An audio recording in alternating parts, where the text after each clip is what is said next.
how I am doing code, media, and equity. Now for code, I am the last person that knows how to build anything on Java, Python, or all that other stuff. Look, I am a finance guy. I know how to do math. That is it. I am not good when it comes to computer science and coding and all that stuff, but I am really good at coming up with ideas. And for me, my 5 to 10 year bet on my code thesis is going to be 1, building myself finance apps and platforms that can make the process of managing money incredibly more efficient. And I'm working with developers on Upwork that I found and testing out some of these cool AI apps to build apps to figure out ways that I can build a very seamless, very easy budgeting app for you guys. It's not ready yet. It's going to be ready probably in a handful of months, but I'm testing it out and trying to build code. Also, I have a really cool vintage app that I probably talked about on some of my other videos called Finder. And that is my code baby. This is a vintage fashion marketplace similar to eBay, similar to Depop, to where if you have really awesome clothes that are secondhand or thrifted that you want to sell and start generating revenue and generating profits, listed on Finder. It is very simple for you to just take a picture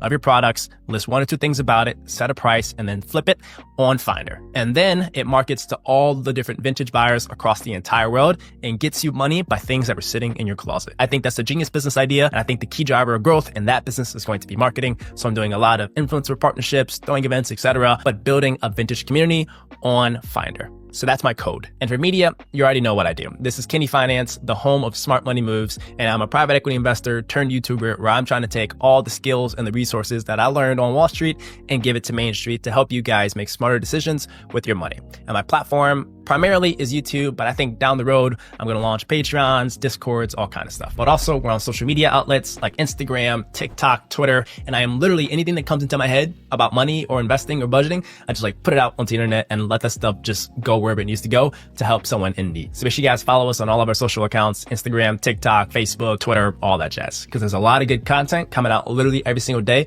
to help you guys make smarter money moves. And then lastly, equity. This is my favorite. Finder's like my cool, fun, weekend job. My day-to-day job, this is awesome. So for equity, 1, I invest a crap ton of money into the stock market. I think majority of my wealth is sitting in index funds and stocks that I like to invest in. That is one of the pillars of my equity. Now, the second is my baby that I like to call Dreamline. Dreamline is a holding company that I launched, and our focus is to acquire lower middle market or smaller businesses that we think are going to generate significant cash flow every single year. I'm essentially buying the type of companies that I used to buy at my private equity job and doing it personally and owning these things with some investors. And we are going to take this thing to the moon. And my vision for Dreamline is to make this thing literally the next Berkshire Hathaway, but it all starts with 1 acquisition, using the cash flow, acquire more businesses, use that cash flow, acquire more businesses. Once I have a bunch of cash flow, invest in stocks, etc.